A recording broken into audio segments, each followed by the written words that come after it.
This is ancient Egypt, nearly 4,500 years ago.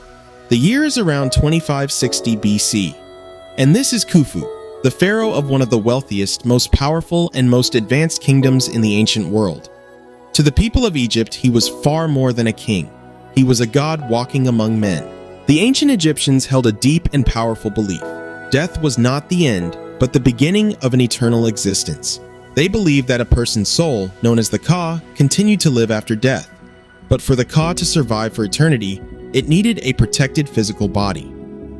And that is why the Egyptians developed the art of mummification. The organs were removed from the king's body, and the remains were treated with natron salt and carefully wrapped in layers of linen, transforming the body into a mummy designed to resist decay for thousands of years. But protecting a mummy required more than linen.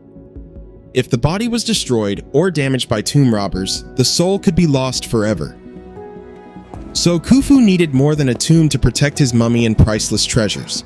He needed an impenetrable fortress, one that neither time, nature, nor man could destroy.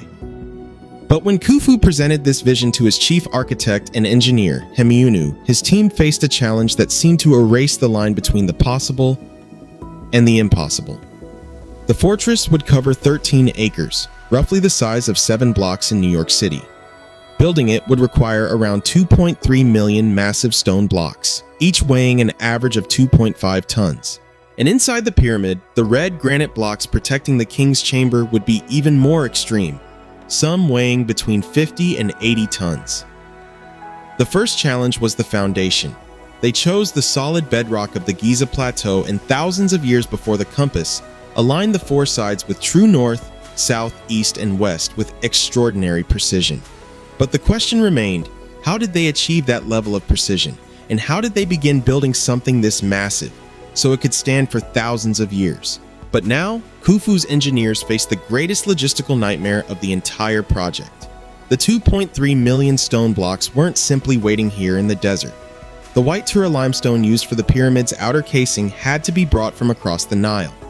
But with no engines, no heavy trucks, and not even the use of wheels, how could 2.3 million massive stones be transported from hundreds of kilometers away across the scorching desert? The pyramid was built mostly from 80 to 90% local limestone, quarried directly from the Giza Plateau.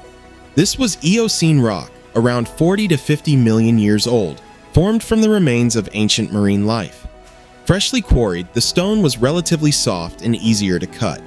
But for the pyramid's most important sections, the engineers needed something much stronger. They turned to red granite, used for the king's chamber and other critical areas. The granite came from quarries at Aswan, nearly 800 kilometers from the pyramid site. Some individual blocks weighed 50 to 80 tons. Without wheels or heavy machinery, moving them overland would have been nearly impossible. So the ancient Egyptians turned to nature itself, the Nile Highway. The massive stones were loaded onto large boats and transported along the river toward Giza. For a long time, this was only a theory, but archaeologists later discovered the 4,600-year-old diary of Inspector Merer, providing direct evidence of this ancient logistics network. The diary records how Merer and his team of around 200 men transported white limestone from the quarries at Tura, loading the blocks onto boats and moving them through the canals directly toward the pyramid site. The stones had now reached the construction site by water, but there was still one problem. The wheels would have sunk into the sand, so the Egyptians used massive wooden sledges instead. But dragging a 50-ton stone across sand created enormous friction. To reduce it, workers poured water onto the sand directly in front of the sledge. The moisture made the sand firmer, significantly reducing resistance and allowing the heavy load to move more easily. To keep the entire team perfectly synchronized, a foreman led from the front, setting a steady rhythm. Hey-ya! Hey-ya! With the Nile and human strength working together, the stones finally reached the pyramid's base. But now the engineers faced an even greater challenge. The stones were here. How would they lift blocks weighing up to 80 tons without cranes nearly 480 feet into the air and position them with incredible precision? The first stage was the foundation. The pyramid's base was a massive 230 by 230 meters square, roughly the size of 10 large football fields. For a structure this heavy, the foundation had to be extremely level. Instead of leveling the entire base, the Egyptians carefully prepared the outer perimeter of the square to a highly precise level. The foundation was ready. Now came the hardest stage, raising the pyramid. As it grew higher, moving stones weighing 2.5 to 80 tons became a massive challenge. One theory suggests they used a huge external ramp, but reaching 480 feet could have required a ramp more than 1.6 kilometers long. So how did they get the stones that high? This is where a new possibility emerges, the internal ramp theory. French architect Jean-Pierre Houdin developed a theory based on detailed 3D modeling of the pyramid. According to his theory, the external ramp was used only for the lower third of the pyramid. As the pyramid rose higher, the engineers built a spiraling internal ramp just behind the outer walls. This passage wound upward through the pyramid itself. The massive stones could then be pulled along this internal route to the higher levels, while the corners were left open to allow the blocks to be turned and repositioned. Gravity had been conquered. One by one, 2.3 million stone blocks were set into place, and the pyramid continued rising toward the sky.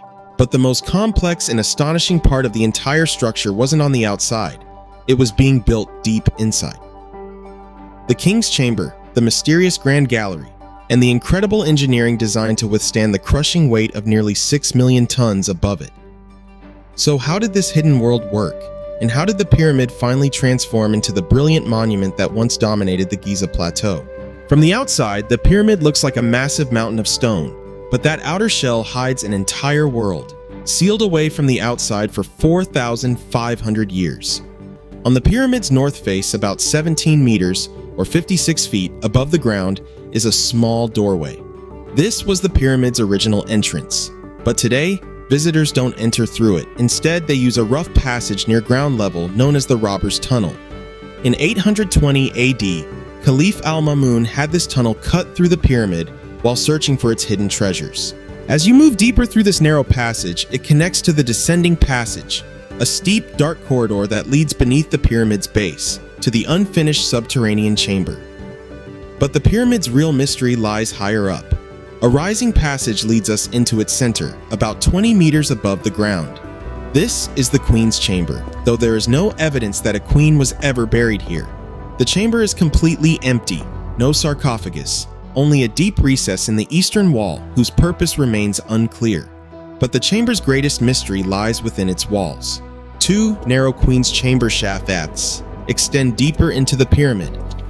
For decades, scientists had no idea where these mysterious passages led.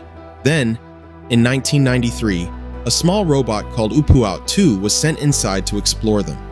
As it moved deeper into the southern shaft, its camera revealed something unexpected. The passage ahead was blocked by a small stone door with two tiny copper handles attached to it. So the question remains, what lies beyond that door? Leaving that mystery behind, we move into the pyramid's most spectacular space, the Grand Gallery. Standing 26 feet high, this massive corridor features a remarkable corbelled arch design that still fascinates engineers today. It leads directly to the pyramid's most protected chamber, the King's Chamber. Built from massive blocks of red granite, the chamber sits beneath nearly 6 million tons of stone. But this wasn't simply a burial chamber. Above it, narrow air shafts extend toward the sky, with their alignment associated with the Orion constellation, which the ancient Egyptians connected with the god of the dead, Osiris. It has survived countless natural disasters, witnessed devastating wars, and watched great civilizations rise, flourish, and disappear. The other ancient wonders faded into the dust of history, but the Great Pyramid of Giza still stands. And if you think this is the last impossible story of human engineering, click above. Because our next story takes us to Venice, a city built on mud, timber, and water that has stood for nearly 1,500 years.